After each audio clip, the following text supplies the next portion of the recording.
नमस्कार बंधुरा मैं अरिंदम चले आसलाम आज के मुहूर्ते बिराट बड़ो एक गुरुत्वपूर्ण अपडेट निये 14,500 प्राइम अपार प्राइमारि शिक्षकेर गुरुत्वपूर्ण अपडेट निये एबार किन्तु नियोग प्रक्रिया निये विकास भवने किन्तु मीटिंग हलो आलोचना करो ब्रात्य बसु।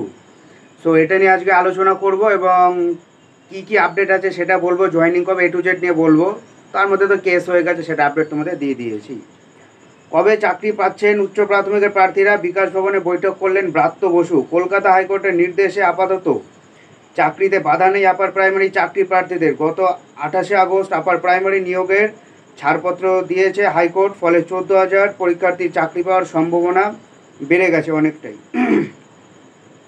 উচ্চ প্রাথমিকে নিয়োগ জট কেড়েছে সম্প্রতি, প্রার্থীদের নিয়োগ করার জন্য সময় বেঁধে দিয়েছে কলকাতা হাইকোর্ট। এবার সেই নিয়োগ নিয়ে বৈঠকে বসলেন রাজ্যের শিক্ষামন্ত্রী ব্রাত্য বসু। পরশুদিন বুধবার বিকাশ ভবনে উচ্চ পর্যায়ে বৈঠকে বসছেন মন্ত্রী। বৈঠকে রয়েছেন স্কুল সার্ভিস কমিশনের চেয়ারম্যান। সেখানে আপার প্রাইমারি চাকরি প্রার্থীদের বিষয়ে মূলত আলোচনা হবে বলে সূত্র মারফত খবর ছিল। কি আলোচনা হয়েছে? সেই আলোচনাতে হয়েছে যে কি করে তাদের জয়েনিং করানো যায়। সো এটা নিয়ে কিন্তু আগে একটু বলে দিই, এদের কিন্তু যে হাইকোর্টের রায়কে চ্যালেঞ্জ করে কিন্তু আবার সুপ্রিম কোর্টে কিন্তু 14,500 আপার প্রাইমারি কিন্তু আবার কেস করেছে।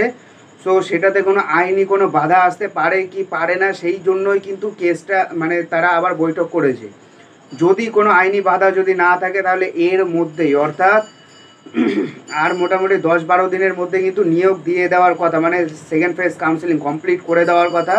দুর্গাপুজোর পরে কিন্তু জয়েনিং কিন্তু হয়ে যাওয়ার কথা, স্কুলে জয়েনিং হয়ে যাওয়ার কথা। এটা নিয়ে কিন্তু হয়েছে, কারণ আবার কেস হয়েছে, সেটার শুনানি কিন্তু এই মাসেই কিন্তু আছে। তোমরা কিন্তু কম বেশি সবাই জানো, এবং এই আপডেটটা কিন্তু আমি অলরেডি কিন্তু আমার ইউটিউব চ্যানেলে আমি কিন্তু দিয়ে দিয়েছি। এখন ব্রাত্য বসু ওনার কথা হলো কি, যত তাড়াতাড়ি সম্ভব নিয়োগ দিয়ে নতুন নিয়োগ প্রক্রিয়া আবার শুরু করতে হবে। অর্থাৎ নতুন করে আপার প্রাইমারি কিন্তু আবার পরীক্ষা হবে, টেট আবার নেওয়া হবে। সো এটা কমপ্লিট না হলে কিন্তু হচ্ছে না। এটা নিয়েই জাস্ট আলোচনা বিষয় ছিল।